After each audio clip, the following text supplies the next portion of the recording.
এই যে দেখেন গাইস, পান্ডায় আইছে গাবুর গোবর খাইতেছে। তো কেমন না, বুঝছেন? আজকে দুপুরে তেমন কিছু খাই নাই, তেমন কিছু খাই না, তাই আমার বললে খাইতে বইছে। এত খিদা লাগছে। আর আস্তে আস্তে একটা হচ্ছে চিড়া ভাজা খাইছি, চানাচুর খাইছি।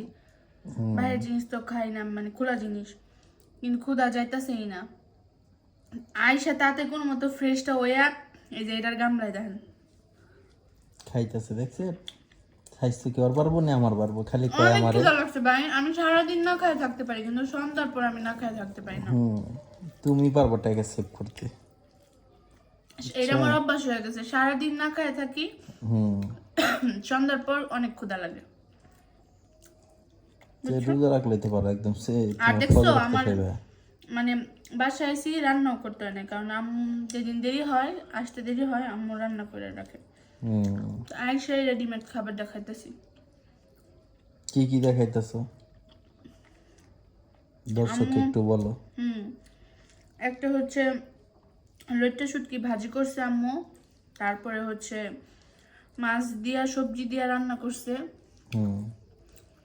আর আরেকটা হচ্ছে আম্মু দুধ জাল দিয়ে রাখছে, ওইটা দিয়ে খাবো, কারণ দুধ ভাত আমার অনেক বেশি পছন্দ। দেখ তাহলে এই খাইতে দেখো, আবার একটু পরে কই যাবে? কই যাবো, বাইরে নিয়ে যাবা? বাইরে কই নিয়ে যাবো? মেলায় নিয়ে যাবা, মেলায়। আজকে সে বাসায় থাকা আমার ছেলের কথা দিছে যে আজকে সে মিনিজির এখানে নিয়ে যাবে, আমি তো অফিসেই থাকবো।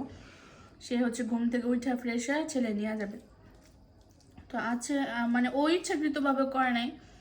তো হচ্ছে মানে আমার কি বলে জেঠি শাশুড়ি মারা গেছে, ওইখানে গেছে, তো ছেলে সারাদিন মন খারাপ। তো এই যে আসছি, আমিও আসছি, ও আসছে, এখন খাইয়া বাইরে নিয়ে যাবো। মানে ছেলে আমার 3বার ফোন দিছে, মাম্মা কখন আসবা, নিচে এখানে নিয়ে যাবো, মানে রাগ করছে সে। তো এখন তো আর মিনিট এখানে যাওয়া সম্ভব না, এখন মেলায় নিয়ে যাবা। ঠিক আছে, ওকে, আজকে এই পর্যন্তই।